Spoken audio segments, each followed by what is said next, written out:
السلام علیکم ورحمۃ اللہ وبرکاتہ۔ دوستو، میں سجاد احمد قاضی ہوں اور آپ میرا یوٹیوب چینل دیکھ رہے ہیں دا سجاد قاضی۔ آج میں آپ کے لیے ایک تازہ ترین خبر لے کر آیا ہوں اور اس خبر کا تعلق صرف اور صرف کشمیر سے ہے، اور میں آپ کو بتاتا چلوں کہ یہ خبر میں BBC کے ایک اخبار سے پڑھ کر آپ کو سنا رہا ہوں۔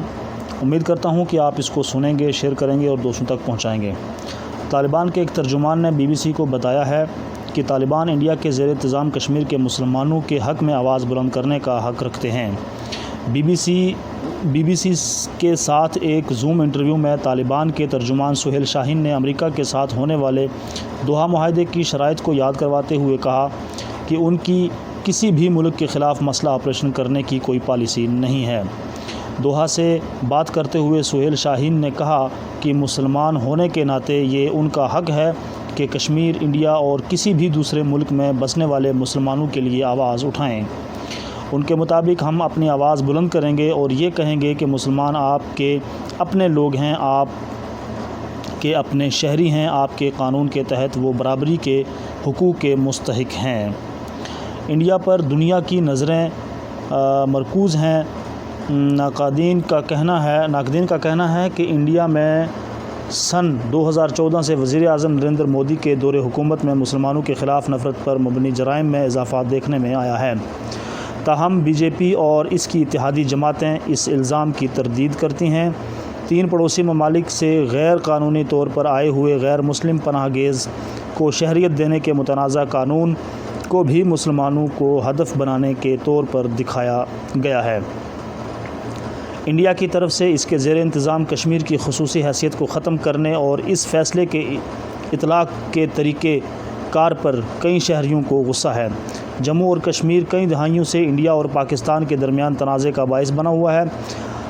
امریکہ کی قیادت میں اتحادی افواج کا افغانستان سے انخلا اور پھر افغانستان پر پاکستان کے قریب تصور کیے جانے والے طالبان کے کنٹرول سے انڈیا میں کئی حلقوں میں یہ ڈر پیدا ہوا ہے کہ اب طالبان کے اندر گروہ پاکستان کے اندر موجود انڈیا مخالف گروہوں کی طرف جموں اور کشمیر جیسی جگہوں کو بھی اپنا ہدف بنا سکتے ہیں۔ وائرل ہونے والے ایک TV مباحثے کی فوٹیج میں پاکستان کی حکمران جماعت تحریک انصاف کی ایک رہنما سے یہ بیان منسوب ہے کہ طالبان نے کہا کہ ہمارے ساتھ ہیں اور وہ ہمیں کشمیر کو آزاد کرانے میں مدد کریں گے۔ اگلی خبر کی طرف بڑھتے ہیں۔ انڈیا کے لیے مشکل وقت۔ سن 2001 سے جب امریکی اتحاد میں افواج نے کابل سے طالبان حکومت کا خاتمہ کیا تھا تو انڈیا طالبان مخالف شمالی اتحاد کی پیش پناہ کرتا رہا ہے۔ اس جنگ کے 20 سال بعد پاکستان کے حمایت یافتہ طالبان کے اقتدار کو انڈیا کے لیے ایک بڑی سیٹ بیک کے طور پر دیکھا جا رہا ہے۔ انڈیا کے افغانستان میں اس وقت کے صدر اشرف غنی کی حکومت کے ساتھ قریبی تعلقات تھے۔ انڈیا نے اپنا تاثر بہت بہتر بنانے کے لیے افغانستان میں کئی ترقیاتی اسکیموں میں اور اربوں روپے جھونک دیے، مگر طالبان کے اقتدار میں آنے کے ساتھ ہی انڈیا میں یہ ڈر پیدا ہوا ہے کہ یہ سب کچھ اب ضائع ہو جائے گا۔ انڈیا نے 31 اگست کو طالبان سے اپنے پہلے سرکاری رابطے کے دوران دوحہ میں طالبان کے سیاسی امور کے سربراہ شیر محمد عباس ستنگزئی کو اپنی تشویش سے آگاہ کیا ہے۔ وزارت خارجہ کی پریس ریلیز کے مطابق اس ملاقات میں انڈیا نے طالبان سے کہا کہ افغانستان کی سرزمین کسی بھی صورت انڈیا مخالف سرگرمیوں یا دہشت گردی کی کارروائیوں کے لیے استعمال نہیں ہونی چاہیے۔ امریکہ، روس اور چین جیسے ممالک کھلم کھلا طالبان سے بات چیت کر رہے ہیں، تاہم مسلح گروپ کے ساتھ معاملات طے کرنا انڈیا کے حکام کے لیے اتنا آسان نہیں ہوگا۔ امریکہ کے انخلا کے بعد انڈیا کی افغانستان سے متعلق حکمت عملی پر کریں گے۔ انڈیا رپورٹ میں کہا گیا ہے کہ طالبان کے اندر نام نہاد حقانی گروپ جیسے بہترین اور تربیت یافتہ گروپ سمجھا جاتا ہے۔ کابل میں انڈیا کے سفارت خانے سمیت انڈیا کے اثاثوں پر مبینہ طور حملے کیے۔ رپورٹ کے مطابق پاکستان اور حقانی گروپ کے رہنماؤں کے درمیان قریبی تعلق کی وجہ سے اس بات کے قوی امکانات موجود ہیں کہ اب یہ سمجھوتے کا شکار حقانی گروپ اپنے انڈیا مخالف ایجنڈے پر کاربند رہے گا۔ تاہم سہیل شاہین نے کہا کہ حقانیوں کے خلاف پروپیگنڈا محض دعاؤں پر مبنی ہے۔ انہوں نے کہا کہ حقانی کوئی گروپ نہیں ہے، وہ افغانستان کی اسلامی امارات کا حصہ ہیں، وہ اسلامی امارات افغانستان ہیں۔ انڈیا کے کاٹمانڈو سے دلی جانے والے مسافر برادر طیارے کے اغوا میں بھی طالبان کا مبینہ کردار بھی انڈیا کے لوگوں کے ذہنوں میں تازہ ہے۔ اس طیارے میں 180 افراد سوار تھے۔ یہ طیارہ قندھار گیا، جہاں پر اغوا کاروں کے مطالبے پر مسافروں کے بدلے 3 عسکریت پسندوں کی انڈیا کی قید سے رہائی ہوئی تھی۔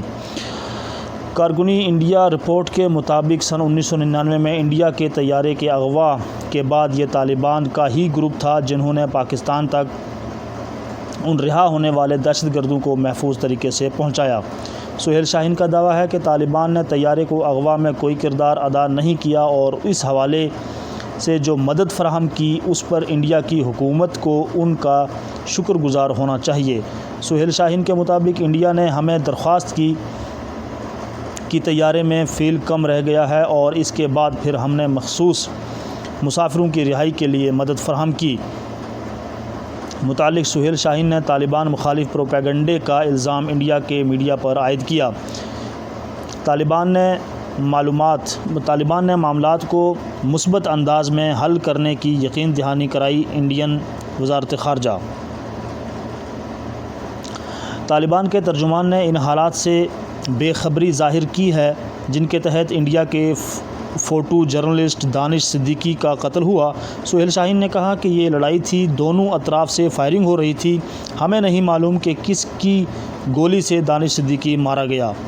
برطانوی خبر رساں ادارے سے منسلک رپورٹ ایوارڈ یافتہ صحافی افغان فوج کے ایک قافلے کے ہمراہ تھے جس پر طالبان نے سپن بولد پر حملہ کر دیا۔